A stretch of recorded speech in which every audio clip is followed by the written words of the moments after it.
Here we are, the first episode of Uncharted. Isn't this exciting? I'm Jun Lee, and over the course of this series, I'm going to explore a different career space with my co-host Samya, telling stories that often don't make it to our counselor conversations or generic career advice, and uncovering the invisible realities of student life. Each episode will venture into a unique corner of the professional world, highlighting narratives that are frequently overlooked or misunderstood in conventional career discussions. We'll navigate through the challenges and triumphs of individuals who have forged unconventional paths to success and the unexpected journeys that have shaped modern careers. Through these voices and stories, we'll help you establish a clear direction for your own career. From unconventional career paths to the inner workings of industries on the brink of change, each episode of Uncharted will dive into the journeys of those navigating today's complex job market, and how you, whether you're in middle school or college, can find your niche in today's increasingly competitive world.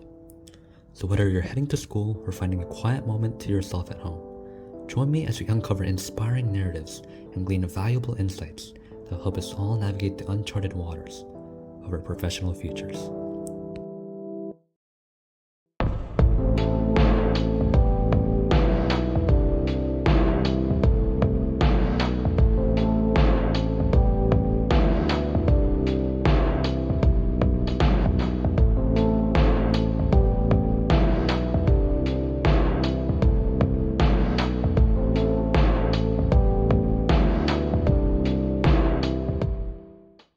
Risk. It's a word of us that most of us hear often, especially when it comes to our futures.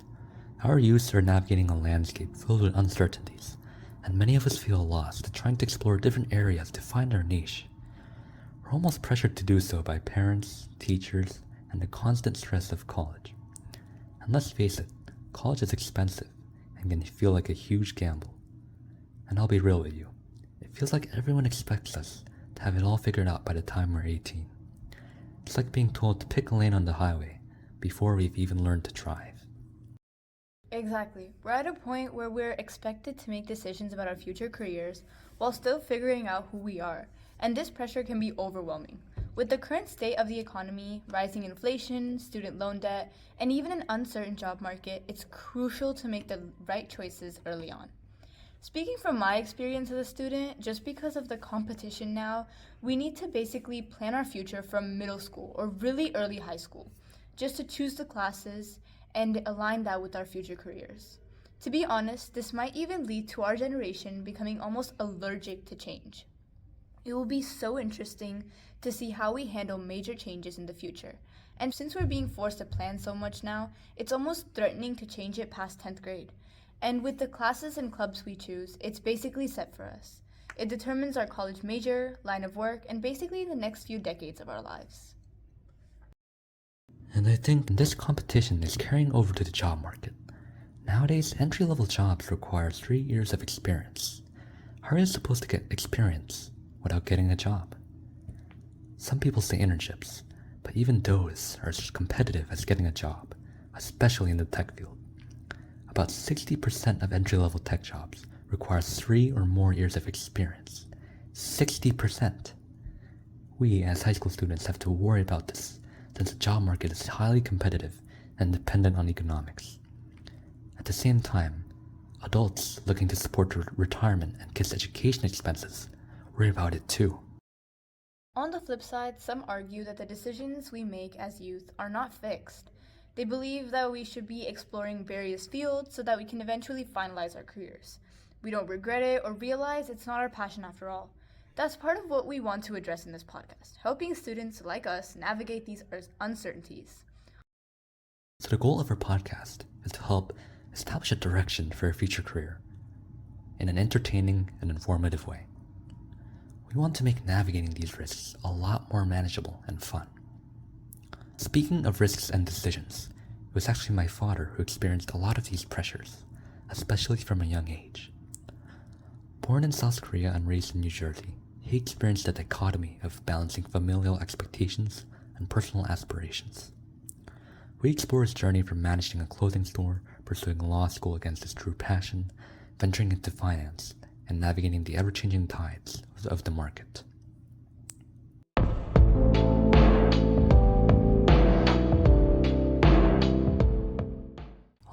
time, there's a stereotype that Asian families value high-paying careers over individual passions, especially coming from a first-gen immigrant family.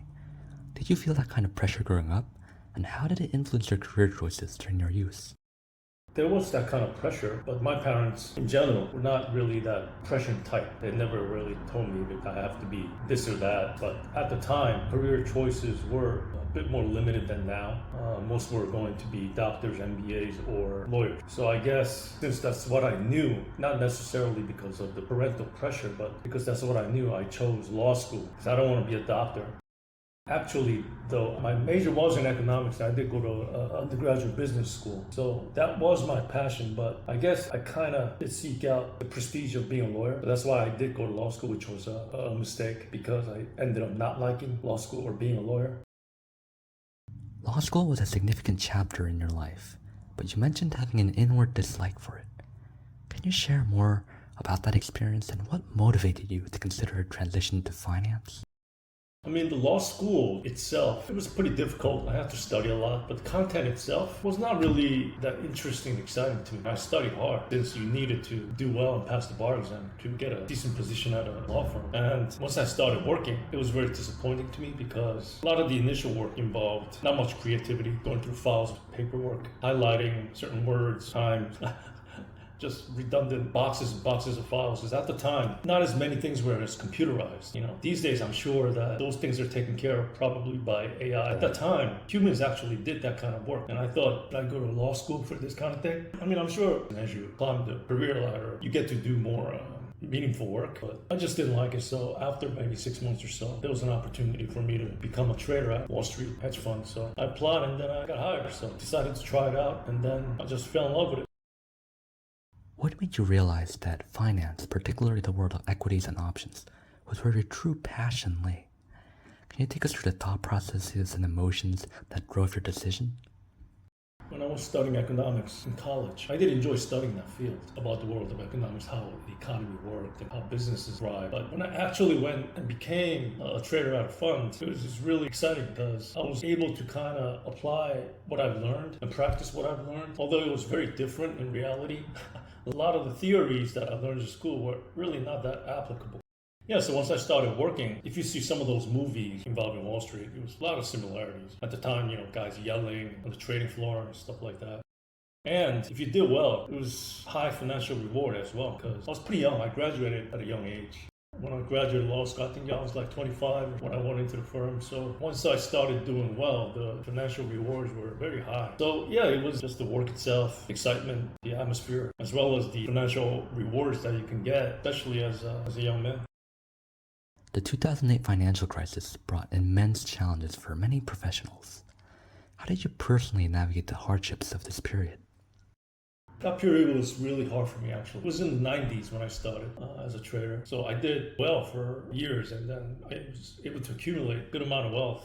By the time I was like 30, I had the itch to explore the world. I always wanted to travel around and seek out new experiences and stuff. So that's when I decided to start moving around. So I moved to LA right before the 9/11 incident. If I was in New York, if I didn't move to LA, I think I might have been affected because the train that I took from Jersey to New York went under the World Trade Center. So I moved to LA, and then while I was doing the work, I got interested in real estate. So I started investing in real estate, multifamily housing. And it was a good time to do it because LA was not very developed at the time. So I was able to buy or invest in some multifamily apartment properties at a good price. And a few years later, it just started going up. So I was doing well. But then the subprime crisis happened, 2008, and I had a lot of investments in LA, and later on I branched out to Las Vegas. And when the crisis came, that really collapsed the real estate market. So that did affect me pretty heavily, especially the one in Las Vegas, because Las Vegas is one of those poster childs of the 2008 subprime crisis. So that was a pretty difficult time. We often learn valuable lessons during times of adversity. What were some of the most significant lessons you learned from your experiences during the financial crisis? I think I didn't navigate it well. I wasn't wise enough. I was too young. So I made a lot of mistakes.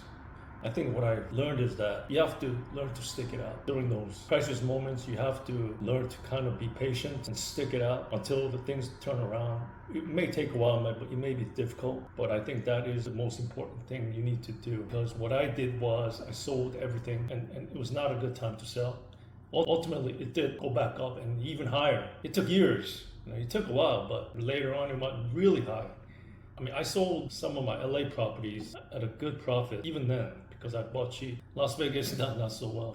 I took some losses. But if you look at it now, those properties are worth tens of millions. So you have to learn to stick it out. I thought it was kind of like the end of the world. Sold out and then went back to Korea for a few years, which was not a good choice, actually. During those crisis moments, I think what you need to do is, be patient, try to get through it, just stick it out, and try to turn the crisis into opportunities. Your career trajectory has seen you embrace various roles, from real estate investment to trading. How have these experiences shaped your perspective and approach to your current line of work? It shaped a lot of different kinds of perspectives. I mean, my experiences are a bit different, I would say. It's a bit unconventional. I could have stayed in New York and just do what I was doing in the same place at similar firms in New York, which, looking back, it may have been better in terms of career development because, if you move around too much, though they could be exciting and you learn different things at a personal level, career-wise, I think you need to be stationed at one place or a firm for a pretty long time to develop your position and all that. But, I don't regret that part. But if you're a young person just starting out in your career, even if that may not be in the financial area, I think having knowledge in the financial arena of real estate will be very helpful in building your wealth. Your story encompasses not only professional milestones, but also professional relationships. How did starting a family influence your career choices and overall outlook on life? I think, that starting a family changes your outlook. You got to take on more responsibility. When you're single, you just kind of try to enjoy your life as much as possible, and you're less responsible. You're only responsible for yourself. But once you get a family and children, you got to start thinking about your family and your children, and not just yourself. You need to make more money as well, I guess. So it changes a lot of things, your outlook, and you need to be more responsible. But I think you need to be conservative at a certain level, but you need to know how to mix in some risks if you want growth. Because if you're just purely conservative, I don't think there'll be much growth in any area, not just with financially. And also depends on your age. If you start a family at a young age, you could be a bit less conservative. But if you start at a later age, maybe you need to be a little more conservative. I guess you need to mix in that conservatism with wise risk. I've taken a lot of risks in my life, I think. Sometimes too much. Yeah, so I guess there are different types. There's risk-averse people and risk-loving and then risk-neutral. That's how they classify it. I think I was definitely above risk-neutral. Loving, I don't know about risk-loving, but maybe somewhere in between risk-neutral and risk-loving. I'm very interested in statistics and probabilities, and that is, statistical math and probabilities is huge factor that drives finance, insurance. In terms of risk, the biggest risk at a personal level, it was liking exploring things and moving around. There's a lot of risk involved at a personal level, but financially, I think it's a leverage. It's financial leverage is the thing that you need to be most careful of. For example, simply like if you were to buy a house, put a 20% down payment and take 80% loans, that 80% is leverage, right? So if the price goes down substantially, then you lose your equity. The leverage is the thing that you need to be most careful of. That's just the conventional leverage. The types of leverage that I took on in the trading area was much more than that. You need to be very careful and alert and know what you're doing, or else it can really damage you. What have been some of the benefits and drawbacks of being a financial analyst? Pluses were that I learned tremendously about equities, options, what's involved, strategies, how to analyze companies and stocks, what to invest in, what companies may end up being one of those high growth companies. Stuff like that, I think, is the type of knowledge that help a great deal in building personal wealth. The drawbacks, looking back, I guess at a young age, doing well, making a lot of money. At the time, you're on top of the world and all that, and it's great. But in the long run, you realize that it's not necessarily the best thing to happen because you tend to get cocky, maybe less conservative, wasteful, maybe. So you end up not being thankful for what you have. You could end up being less happy because you're not as thankful because it came easy to you. Making that kind of money in a few years right out of school, in your 20s. Yeah, I know these days, even in the tech field, there are quite a few people like that. But I think majority still doesn't get to make that kind of money. It's pretty much a minority. So there was a saying that I saw recently. I think that kind of sums it up well. What matters is doing the ordinary things for extraordinary amount of time, as opposed to doing the extraordinary things for a very short period of time. So it's doing the ordinary things for an extraordinary amount of time that will bring you a lot of wealth and happiness. Looking back on your career journey, what advice would you give to younger individuals facing similar crossroads and seeking guidance on discovering their niche? Advice I would give is, early on, try to discover what really drives you, what interests you, and try to find that out. Earlier you find out, the better, but at least during your college days, if you could find that out and then pursue it at that time, I think that would be the thing that makes you most happy later in life, which will ultimately bring you financial rewards as well. It shouldn't be the other way around, I think. Do something to chase money, because if you do that, you may or may not make the money, but you probably won't be happy doing it because you're just doing it for the money. So let the money be the byproduct, not the motivator. And like I said, turn crisis into opportunities. Learn to kind of stick it out during the hard times, which is inevitable. It does come to everybody at a certain point in their lives. And try to be wise. Learn from others who's been through it. So I think having these interviews or listening to others would be very helpful as a young person. And just try to enjoy the process, rather than always trying to achieve. Let the achievements be a byproduct. I think that's very important. All right, and thank you for joining us and taking the time to speak about your experiences. Yeah, thank you. Actually, it's kind of like my first time doing something like this, but I hope I was helpful. All right, thank you. Thank you.